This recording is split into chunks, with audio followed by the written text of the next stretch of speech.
नमस्कार। यो हो समाचारमा स्वागत छ। म वसुधा केसी। म रन्जु अधिकारी। सुरु गरौँ अहिलेसम्मका प्रमुख समाचारबाट।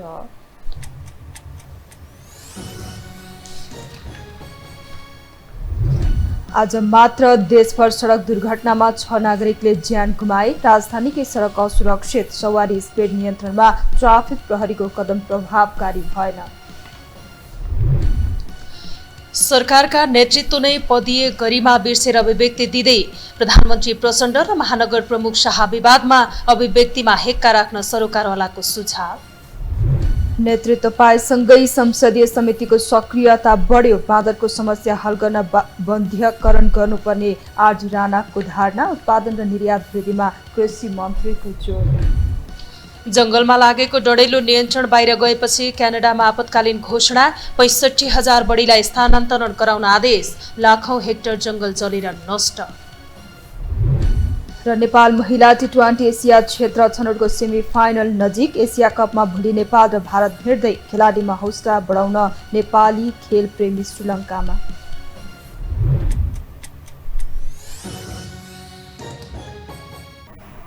अब समाचार विस्तारमा। पछिल्लो समय देशभर सडक दुर्घटनाको संख्या दिन प्रतिदिन बढ्दो छ। सवारी चालकदेखि पैदल यात्रुसम्मले सडक अनुशासनमा लापरवाही गर्दा सडक दुर्घटना बढिरहेको छ। आइतबार मात्र दुर्घटनामा परि 6 जनाले ज्यान गुमाएका छन् भने दर्जन बढी घाइते भएका छन्। एक रिपोर्ट।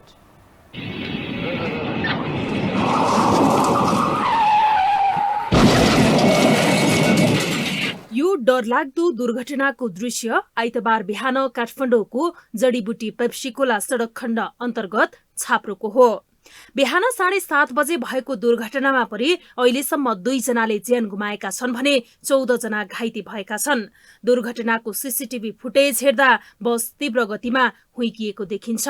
तीव्र गतिमा जाँदै गरेको बा3 ख 4848 नम्बरको बस दायाँतर्फ मोडिन लागेको मोटरसाइकललाई जोगाउने क्रममा विपरीत दिशातर्फ आउँदै गरेका बागमती प्रदेश 020140 प 4838 नम्बरको मोटरसाइकल, बागमती प्रदेश 020137 प 5311 नम्बरको स्कुटर र बा6 5342 नम्बरको टाटा जिपलाई ठक्कर दिएर पल्टिएको थियो। दुर्घटना भएको स्थानको सीसीटीभी फुटेज हेर्दा यहाँ जेब्रा क्रस वा ट्राफिक प्रहरी कोही पनि छैनन्, तर मानिसहरूले धमाधम बाटो काट्दै गरेको देखिन्छ।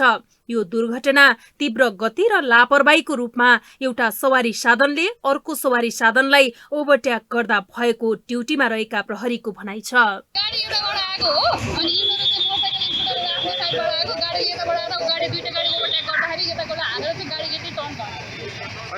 आइतबार मात्र देशभर सवारी दुर्घटनामा परि 6 जनाले ज्यान गुमाएका छन् भने दर्जन बढी घाइते भएका छन्।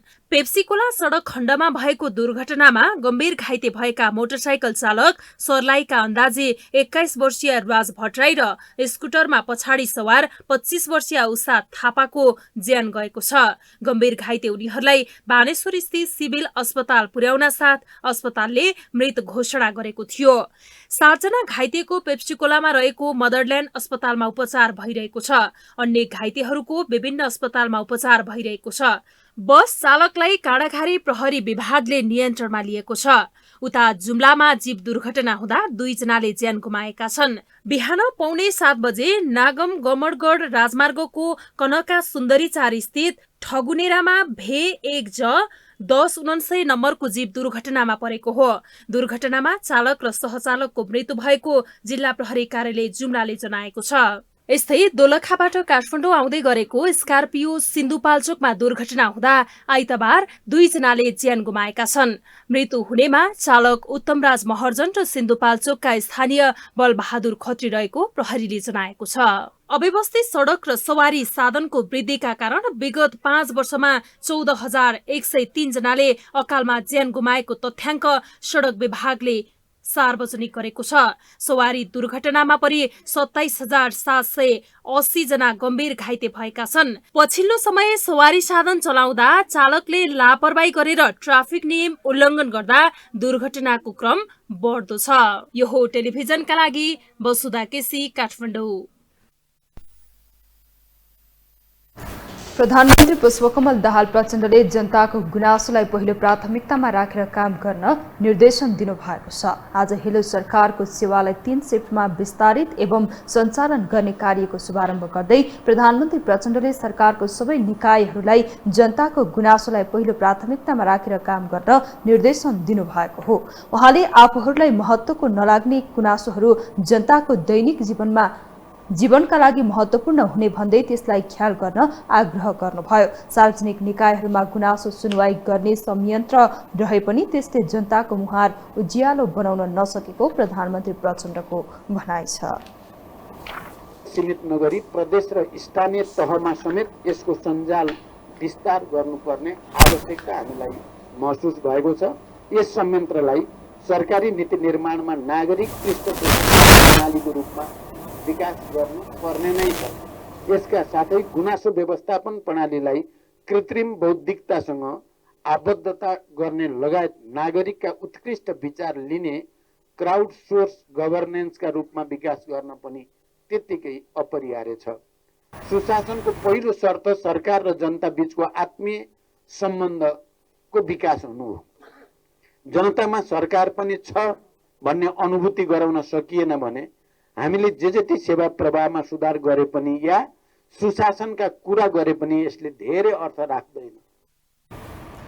विगत 12 वर्षदेखि सञ्चालनमा रहेको हेलो सरकार पछिल्लो समय प्रभावकारी रूपमा सञ्चालनमा आउन सकेको थिएन। आइतबारदेखि 24 घण्टा सञ्चालनमा आउने जनाइएको छ। नेपाल टेलिकम र एनसेल मोबाइलबाट 1111 मा फोन गरी गुनासो राख्न सकिन्छ भने email, Facebook, Twitter, portal, Viber, WhatsApp लगायतका डिजिटल माध्यमबाट पनि गुनासो टिपाउने व्यवस्था गरिएको प्रधानमन्त्री कार्यालयले जनाएको छ।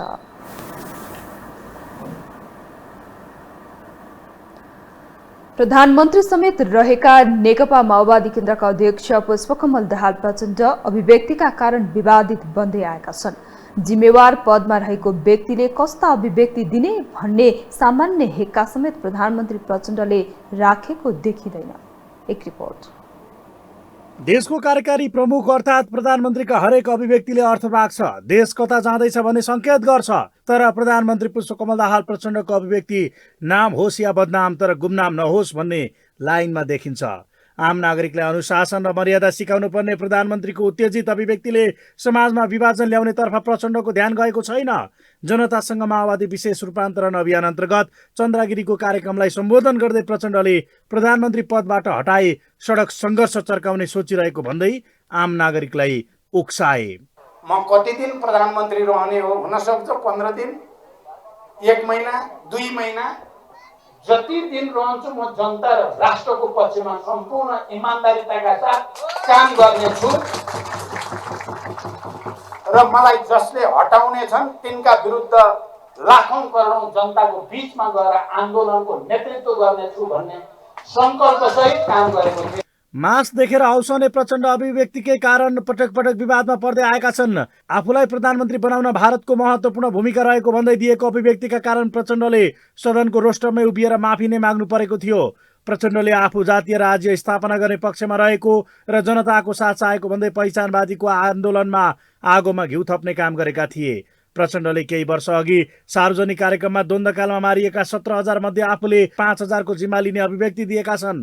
जनताको सहानुभूति कसरी बटुल्ने भन्नेमा प्रचण्डको ध्यान छ। सार्वजनिक कार्यक्रमबाटै फोन गरेर भाषणकै शैलीमा कर्मचारीलाई निर्देशन दिन पनि प्रधानमन्त्री पछि पर्दैनन्। चन्द्रागिरीको यो क्षेत्र झन्डै ठुलो भाग चाहिँ बढी प्रभावित क्षेत्र पर्दो रहेछ। यसको राहतको निम्ति व्यवस्थाको कुरा उठाउनु भएको हुनाले मैले जनताकै बीचबाट तपाईलाई भनेको छु, तपाईले मलाई 1 हप्ताभित्र सुझाव सहितको प्रतिवेदन दिन पर्यो र यो समस्या हल गर्नको लागि के गर्नुपर्छ तपाईँ सुझाव दिनुहोस्। ल यही हो, मैले तपाईलाई यो निर्देशनको रूपमा दिनु होला, अरु के गर्ने भेटेर कुरा गरौँ। दर्शक दीर्घबाट ताली बज्दै जाँदा प्रधानमन्त्री प्रचण्ड हौसिन्छन् र मर्यादा समेत ख्याल नगरी अभिव्यक्ति दिन्छन्। प्रधानमन्त्रीले सोच विचार गरेर मात्रै बोल्नुपर्छ। जिम्मेवारी प्राप्त व्यक्तिले अभिव्यक्ति दिँदा उत्तेजित र आवेग नभई संयमित बन्नुपर्ने विज्ञहरू औल्याउँछन् छ भन्ने एमसीसीमा उहाँले नचाहिने बकवास गर्नुभयो। आफू सबै पूर्व शर्त पालना भयो भनेर एक दिन अगाडि गएर कार्यान्वयनमा सही गर्ने अहँ। कार्यान्वयन भयो आजदेखि भन्ने अब भने उहाँले अर्थमन्त्रीलाई पठाउनु पर्दा उहाँले जानुभएको भोलिपल्ट खोइ 13 बुँदे 12 बुँदे घोषणा चाहिँ कार्यान्वयन भएको हो कि म बुझ्दैछु भन्ने होइन उहाँले यो अनौठो जानी भनिरहनु भएको छ कि जानी खेल्ने कन्फ्युजन क्रिएट गर्ने अनि त्यसो गरेर मेरो लम्बिन्छ भनेर गरिरहनु भएको छ कि अथवा उहाँ साँच्चीकै नादान हो त्यो छुट्याउनु चाहिँ मैले सकेको छु। कार्यकारी प्रधानमन्त्री पद गरेर देखाउने ठाउँ हो। जनताले भाषणमा होइन काममा परिवर्तन खोजेका छन्। प्रधानमन्त्री भिडमा बहकिएर होइन सिंहदरबारमा गोतलिएर अगाडि बढ्न सक्नुपर्छ। यो हो टेलिभिजनका लागि पासाङ शेर्पाको रिपोर्ट। अब बाँकी समाचार। कोशी प्रदेश सरकार विरुद्धको मुद्दा पूर्ण इजलासमा पठाइएको छ। आज न्यायाधीश द्वय सपना मल्ल प्रधान र सुषमा लता माथेमाको संयुक्त इजलासले कोशी प्रदेशका मुख्यमन्त्री उद्धव थापा विरुद्ध परेको रिटको सुनवाई पूर्ण इजलासमा पठाउने निर्णय गरेको हो। एमाले कोशी संसदीय दलका प्रमुख सूचितक रेवती रमण भण्डारीले उक्त मुद्दालाई भोलिबाट नियमित रूपमा हेर्ने गरी पूर्ण इजलासमा पठाइएको जानकारी दिनुभयो। मुख्यमन्त्री उद्धव थापाले असंवैधानिक रूपमा विश्वासको मत लिएको भन्दै एमाले कोशी प्रदेश संसदीय दलका नेता हेकमत कुमार कार्कीले रिट दायर गर्नु भएको हो।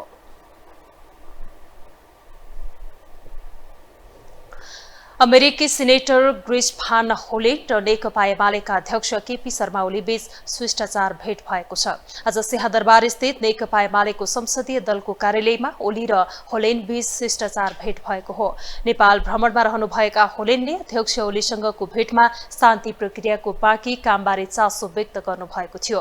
भेटपछि सञ्चारकर्मीहरूसँग कुरा गर्दै एमाले संसदीय दलका उपनेता एवं एमाले उपाध्यक्ष सुभाष चन्द्र नेङवाङले भेटमा दुई देशबीचको सम्बन्ध का बारेमा कुराकानी भएको बताउनु भयो। अध्यक्ष गभर्नमेन्टसँग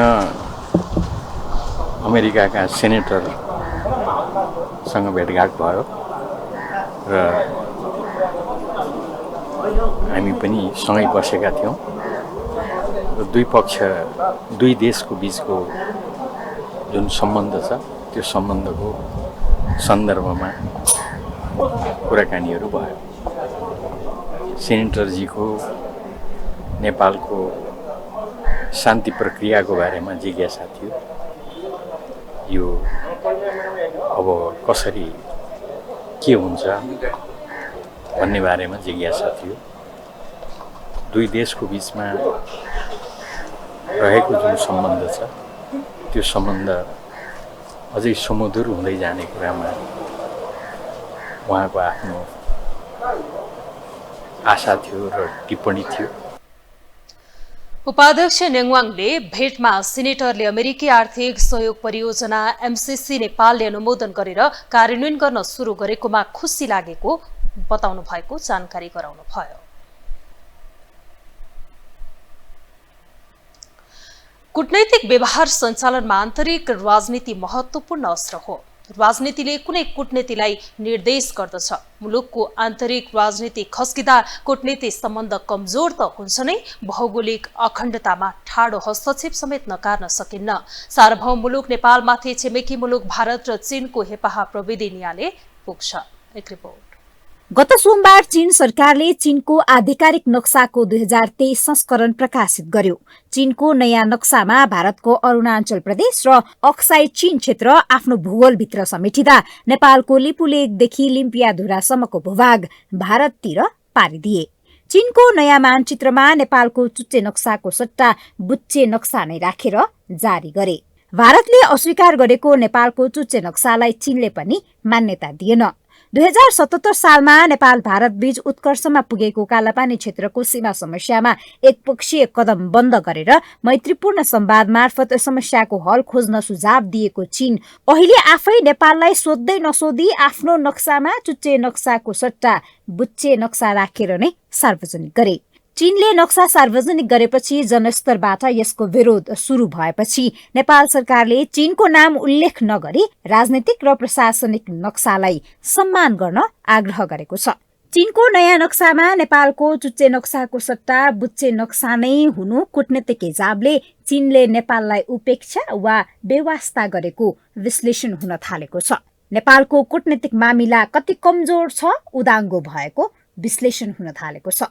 संविधान नै संशोधन गरेर नयाँ चुच्चे नक्सा जारी त गरे, तर उक्त नक्सालाई नेपालका विदेश स्थित नियोग संयुक्त राष्ट्र संघ सहित अन्तर्राष्ट्रिय समुदायलाई जानकारी नगराएको यो घटनाले पुष्टि गरेको जानकारहरूको बुझाइ छ। हामीले त्यो बेलामा नयाँ चुच्चे नक्सा चीनलाई विधिवत पत्रका साथ पठाउन सकेनौँ। भारत र चीनको बीचमा सन् 2015 मे 15 का दिनमा चाहिँ हाम्रो सम्प्रभुता भएको लिपुलेखबाट ती दुई देशले व्यापार वाणिज्य अभिवृद्धि गर्ने, हेर्नुहोस् अब लिपुलेख त हाम्रो प्रभुता भएको जमिन हो नि। नेपाललाई एक वचन नसोधिकन भारतले त सोध्ने कुरा आएन भनौँ न एक किसिमले। चीनले पनि त थाहा थियो नि त अघि ल हामी भारतसँग चाहिँ चीन लिपुलेखबाट सम्झौता हामी गर्दैछौँ है, तपाईँलाई जानकारी। त्यति मात्रै भनिदिएको भएदेखि नेपालले जे गर्नुपर्ने गर्थ्यो अथवा चीनलाई अनुरोध गर्थ्यो होला, होइन, त्यो गरेन। त्यसकारण चीनले नेपाललाई बेवास्ता गरेको हो भन्ने लाग्छ। भारतको कब्जामा रहेको भूमि नक्सामै भए पनि नेपालतर्फ ल्याएर राष्ट्रिय राजनीतिमा राष्ट्रवादको ढोल पिटे, जनलहर बटुले, तर यथार्थमा भने उही जनता भुलाएको भन्दा फरक पर्दैन। यसअघि नेपाली भूमि लिम्पियाधुरामा सडक बनाउँदा होस् या व्यापार सम्झौता गर्दा चीनले भारतीय अतिक्रमणलाई मान्यता मात्र दिएको छैन, समर्थन समेत जनाउँदै आएको छ। कालापानी लिपुलेक र लिम्पियाधुरा क्षेत्र नेपाल र भारत दुवै मुलुकले आफ्नो राजनीतिक नक्सामा समेटिएको छ। नेपाल भारत बीचको सीमा विवादमा तेस्रो मुलुक चीन पर्न नचाहेकाले पनि पुरानै नक्सा राखेको हुन सक्ने कतिपयको बुझाइ छ। नयाँ नक्सा चाहिँ नि के छ भने अन्तर्राष्ट्रिय रूपमा थापित नक्सा होइन। हेर्नुहोस्, त्यो हामीले क्लेम गरेको मात्रै हो। त्यो नक्सा युएनदेखि कसैले पनि त्यसलाई थापित गरिसकेको छैन।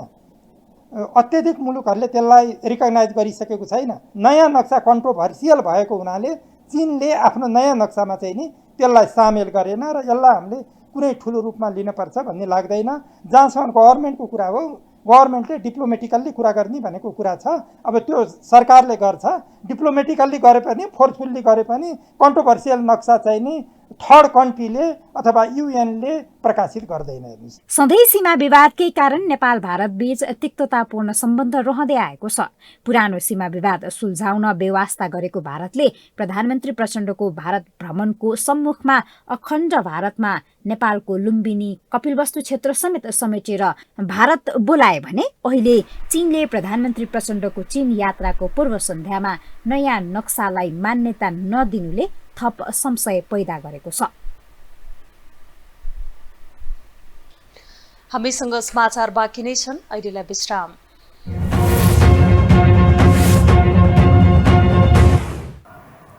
विश्रामपछि स्वागत छ। अब बाँकी समाचार।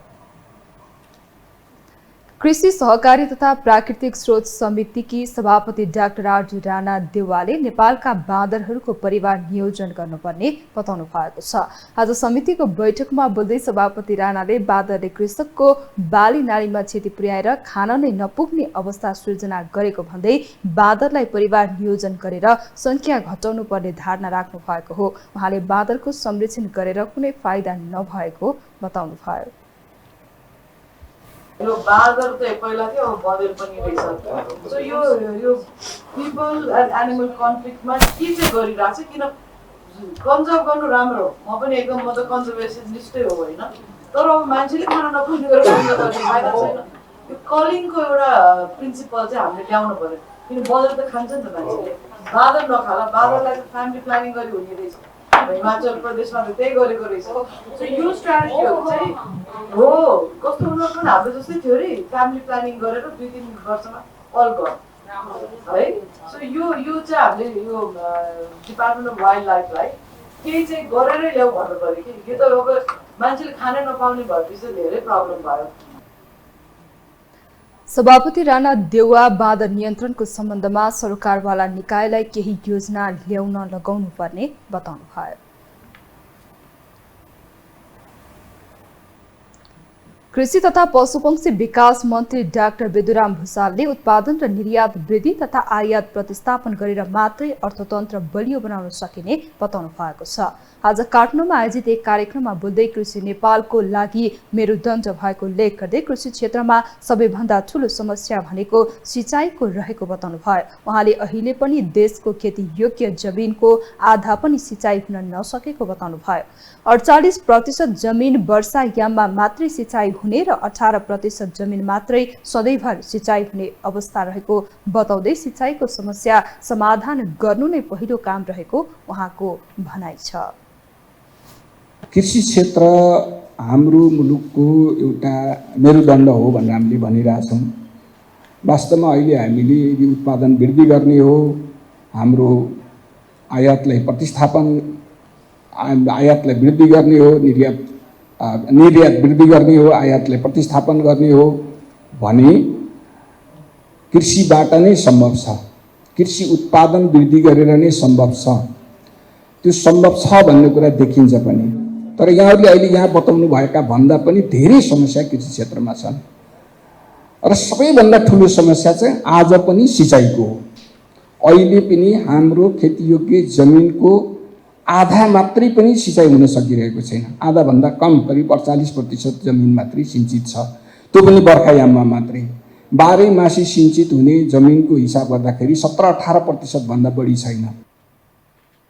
मन्त्री भुसालले यस वर्ष सरकारले चैते धान 1 लाख हेक्टर क्षेत्रफलमा लगाउने गरी काम सुरु गरेको पनि बताउनु भयो। काठमाडौँ महानगरपालिकाका मेयर बालेन शाहले निजी सचिवालयले पत्नी सबिना काफ्लेमाथि प्रहरीले चेक जाँचका नाममा अनावश्यक केरकार गरिएको बताएको छ। उत्तेजक अभिव्यक्ति दिएको भन्दै मेयर शाहको सार्वजनिक आलोचना भएपछि आज उहाँको सचिवालयले विज्ञप्ति जारी गर्दै घटनाबारे जानकारी गराएको हो। शाहको सचिवालयका अनुसार बालेन दम्पतिका शिशु मेडिसिटी अस्पताल एनआईसीयूमा उपचाररत छन्। शनिबार साँझ बालेनकी पत्नी सबिनाको स्वास्थ्यमा जटिलता देखिएपछि बालेनले चढ्ने महानगरको गाडीमा अस्पताल गएकी थिइन्। आफ्नो स्वास्थ्य परीक्षण गर्नुका साथै शिशुलाई स्तनपान गराएर घर फर्किँदा सबिना चढेको गाडीलाई कोटेश्वरमा चेक जाँचमा बसेको ट्राफिक प्रहरीले रोकेको थियो। त्यस क्रममा प्रहरीले दुर्व्यवहार गरेको उहाँको सचिवालयले जनाएको छ।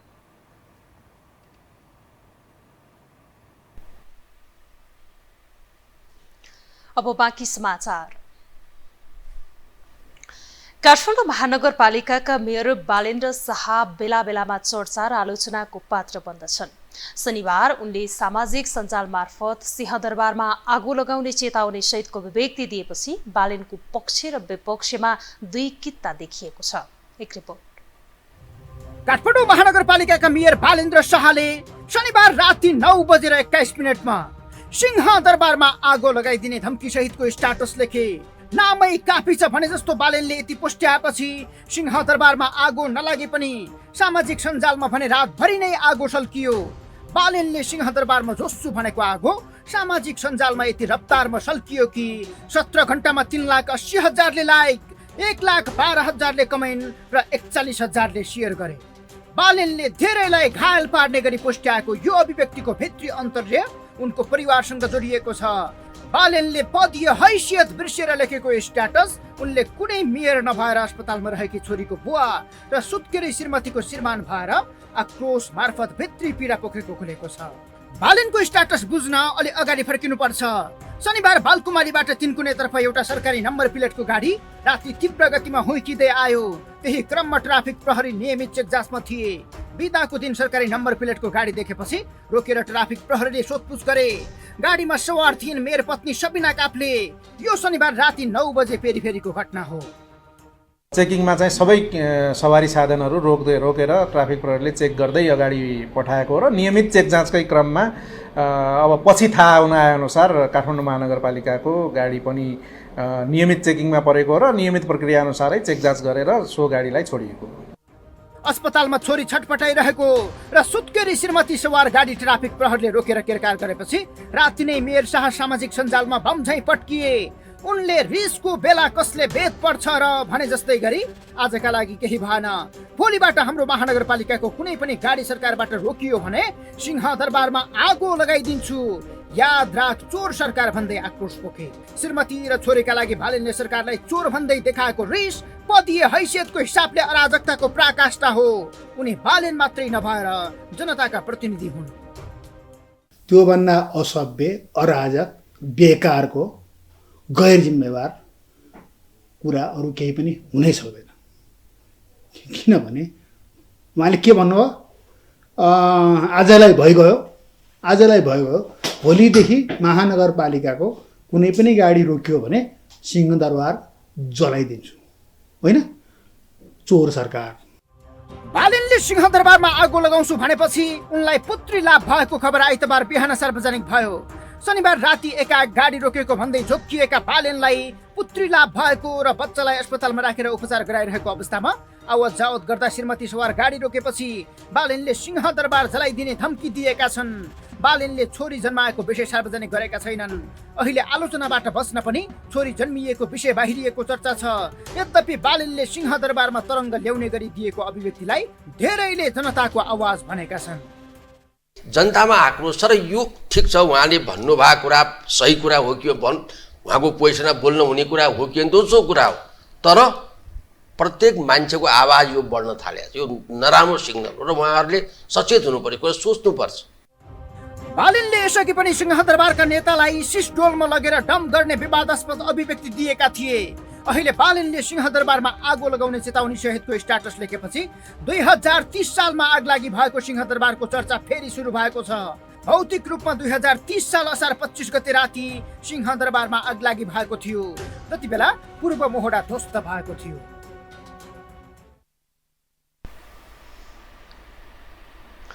सरकारले यस वर्ष 3 दिन संविधान दिवस मनाउने भएको छ। आज प्रधानमन्त्री तथा मन्त्री परिषदको कार्यालय सिंहदरबारमा बसेको संविधान दिवस मूल समारोह समितिको बैठकले सो निर्णय गरेको भौतिक पूर्वाधार तथा यातायात मन्त्री प्रकाश ज्वालाले बताउनु भएको हो। उहाँका अनुसार बैठकले असोज 2, 3 र 4 गते 3 दिनसम्म विभिन्न समारोहका बीच संविधान दिवस मनाउने कार्यक्रम तय गरेको छ। असोज 2 गते स्मारक प्रकाशन, संवाद, परिसंवाद, अन्तर्क्रिया कार्यक्रमहरू हुने र 3 गते सैनिक मञ्च टुडी खेलमा विशेष समारोह गर्ने कार्यक्रम तय भएको छ।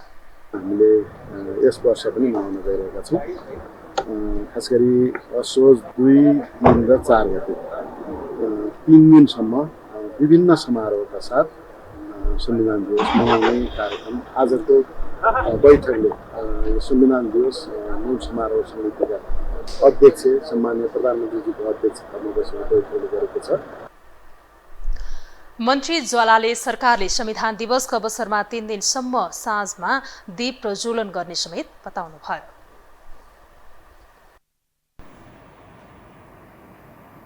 अब पालो आर्थिक समाचारको।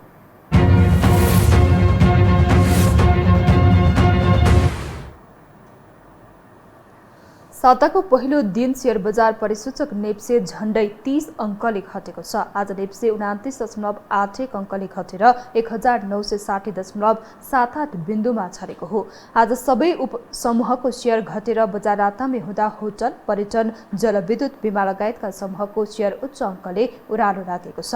यता बजार घटे पनि कारोबार रकममा भने सुधार आएको छ। आज 276 वटा कम्पनीका 40,53,000 किता शेयर 1,18,66,00,000 रुपियाँमा कारोबार भएका छन्।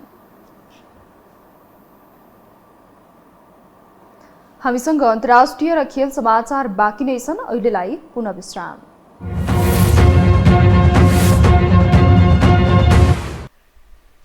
विश्रामपछि स्वागत छ। अब पालो अन्तर्राष्ट्रिय समाचारको।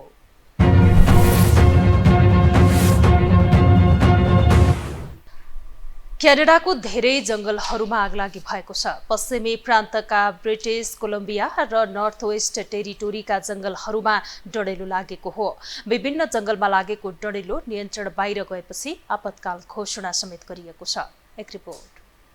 क्यानाडाको पश्चिमी प्रान्तका ब्रिटिश कोलम्बिया र नर्थ वेस्ट टेरिटोरीका जंगलहरूमा डढेलो लागेको छ। खडेरी र लामो समयसम्म बेमौसमी तापक्रम वृद्धिले डढेलो नियन्त्रण बाहिर रहेको बताएको छ। पछिल्लो 24 घण्टामा करिब 20 ठाउँमा डढेलो लागेको छ। धेरै जसो डढेलो चट्याङका कारण लागेको अन्तर्राष्ट्रिय सञ्चार माध्यमहरूले जनाएका छन्। देशभर 420 स्थानमा डढेलो लागेको छ। डढेलो नियन्त्रण बाहिर आएपछि आपतकालीन घोषणा समेत गरिएको छ। पश्चिमी प्रान्त ब्रिटिस कोलम्बिया र उत्तरी पश्चिम क्षेत्रका जंगलहरूमा लागेको डढेलो नियन्त्रण बाहिर गएपछि हजारौं सर्वसाधारणलाई सुरक्षित स्थानमा सारिएको छ। अझै 65,000 बढीलाई स्थानान्तरण गराउन आदेश दिएको छ। ब्रिटिस कोलम्बियाले गएको हिउँदोदेखि नै खडेरीको सामना गरिरहेको छ। यस्तै क्यानाडाको उत्तरी क्षेत्रमा पनि पानी नपर्दा डढेलोको जोखिम बढेको छ। विगत 2 सातादेखिको खडेरी र उच्च तापक्रमका कारण डढेलो लाग्ने क्रम बढेको हो।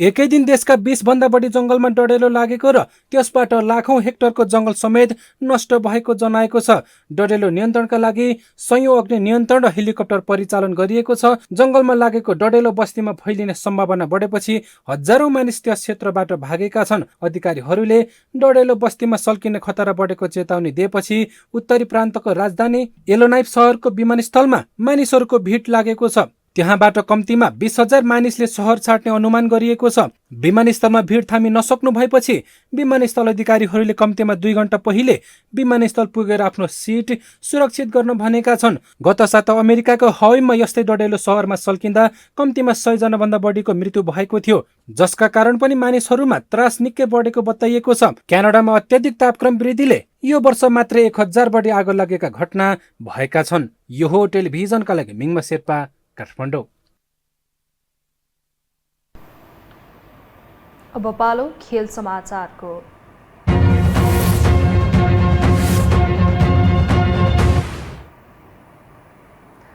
आईसीसी महिला टी20 विश्वकप एसिया क्षेत्र छनौटमा नेपालले लगातार तेस्रो जित दर्ता गरेको छ। अपराजित यात्रा कायम राख्ने क्रममा नेपालले भुटानलाई 3 विकेटले पराजित गरेको छ। भुटानले दिएको 40 रनको लक्ष्य नेपालले 13.2 ओभरमा 7 विकेट गुमाएर पूरा गरेको हो। नेपालका लागि कप्तान रुबिना छेत्रीले सर्वाधिक 12 रनमा अभिजित रहिन्। तेस्रो जितसँगै नेपाल सेमी फाइनल नजिक पुगेको छ। नेपालले पहिलो खेलमा मलेसियालाई 5 रन र दोस्रो खेलमा बहराइनलाई 10 विकेटले हराएको थियो। नेपालले चौथो खेलमा सोमबार कतारसँग र समूह चरणको अन्तिम खेलमा मंगलबार युएईसँग खेल्दैछ। 21 गते सेमी फाइनल र 22 गते प्रतियोगिताको फाइनल खेल हुनेछ। प्रतियोगितामा 11 राष्ट्रको सहभागिता रहेको छ। सहभागी 11 देशलाई 2 समूहमा विभाजन गरिएको छ। नेपाली राष्ट्रिय क्रिकेट टोलीले भोलि सोमबार पहिलो पटक भारतीय राष्ट्रिय क्रिकेट टोलीसँग खेल्दैछ। पहिलो भेटमा नै स्तब्ध पार्ने लक्ष्यमा रहेको नेपालको लक्ष्य भारतलाई हराउँदै एसिया कपको सुपर 4मा पुग्ने रहेको छ। एक रिपोर्ट। भदौ 18 गते सोमबार नेपाल र नेपाली क्रिकेटका लागि अहिलेसम्मकै सबैभन्दा ठूलो दिन हुनेछ। किनभने नेपाली क्रिकेट प्रेमीहरूको कल्पनामा मात्रै रहेको भारत विरुद्ध खेल्ने सपना यथार्थमा परिणत हुँदैछ। विश्व क्रिकेट जगतमा मैदान र बाहिर दुवैमा राज गरिरहेको भारत विरुद्ध नेपाली खेलाडीहरू सोमबार श्रीलङ्काको पेलेकेले इन्टरनेसनल क्रिकेट स्टेडियममा नेपाली समयअनुसार 3:45 मा मैदान उत्रँदैछन्। राजनीतिदेखि आर्थिक र अन्य खेलसहित हरेक क्षेत्रमा नेपालमाथि दबदबा राखेको भारतको उक्त खेल नेपालीका लागि अहिलेसम्मकै सबैभन्दा प्रतीक्षाको खेल हुने निश्चित छ। क्रिकेटको पावर हाउस भारतको उमेर समूहमा नेपालले खेल्दै आए पनि राष्ट्रिय टोलीसँग खेल्ने अवसर प्राप्त गरेको भने यो नै पहिलो पटक हो। आईसीसीको तेस्रो वरियतामा रहेको भारत विरुद्धको खेल हुँदै गर्दा मैदान र मैदान बाहिरबाट पनि नेपाली दर्शकहरूको ठूलो साथ र समर्थनको अपेक्षा गरिएको छ। खेलाडीलाई हौसला प्रदान गर्नकै लागि राष्ट्रिय स्वतन्त्र पार्टीका सभापति रवि लामिछाने र हप्ता दिनको सुत्केरी पत्नीलाई पनि छोडेर काठमाडौँ महानगरपालिकाका मेयर बालेन्द्र शाह श्रीलङ्काका लागि उडिसकेका छन्। भारतसँगको खेलका लागि उत्साहित हुँदै गर्दा मौसमले साथ नदिने सम्भावना पनि उत्तिकै छ। मौसम पूर्वानुमानका अनुसार सोमबार खेल हुने समयमा 70% वर्षाको सम्भावना हुँदा खेल बिथोलिन पनि सक्छ। यदि यस्तो भएको खण्डमा नेपाल समूह चरणबाटै बाहिरिनेछ। भारतसँग खेल्दा नेपाललाई गुमाउनु केही छैन, बरु राम्रो गर्न सके अवसरै अवसरका ढोकाहरू खुल्नेछ।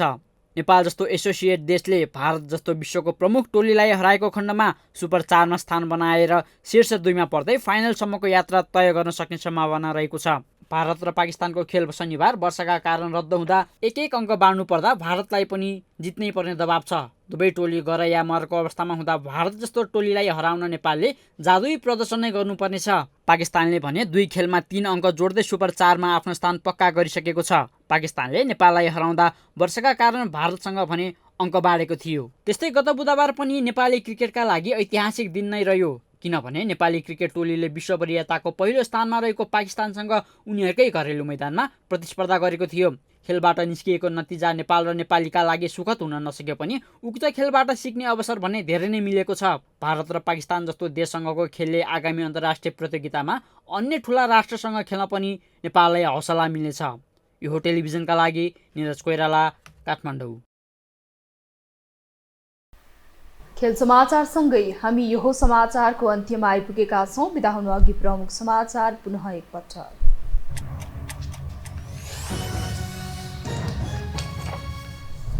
आज मात्र देशभर सडक दुर्घटनामा 6 नागरिकले ज्यान गुमाए। राजधानीकै सडक असुरक्षित, सवारी स्पिड नियन्त्रणमा ट्राफिक प्रहरीको कदम प्रभावकारी भएन।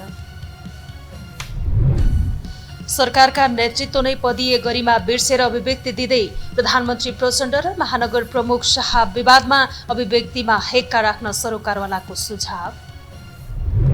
नेतृत्व पाएसँगै संसदीय समितिको सक्रियता बढ्यो। बादलको समस्या हल गर्न बन्ध्याकरण गर्नुपर्ने आरटी राणाको धारणा। उत्पादन र निर्यात वृद्धिमा कृषि मन्त्रीको जोड। जंगलमा लागेको डढेलो नियन्त्रण बाहिर गएपछि क्यानाडामा आपतकालीन घोषणा। 65,000 बढीलाई स्थानान्तरण गराउन आदेश। लाखौं हेक्टर जंगल जलेर नष्ट। र नेपाल महिला टी20 एसिया क्षेत्र छनौटको सेमी फाइनल नजिक। एसिया कपमा भोलि नेपाल र भारत भिड्दै। खेलाडीमा हौसला बढाउन नेपाली खेल प्रेमी श्रीलङ्कामा।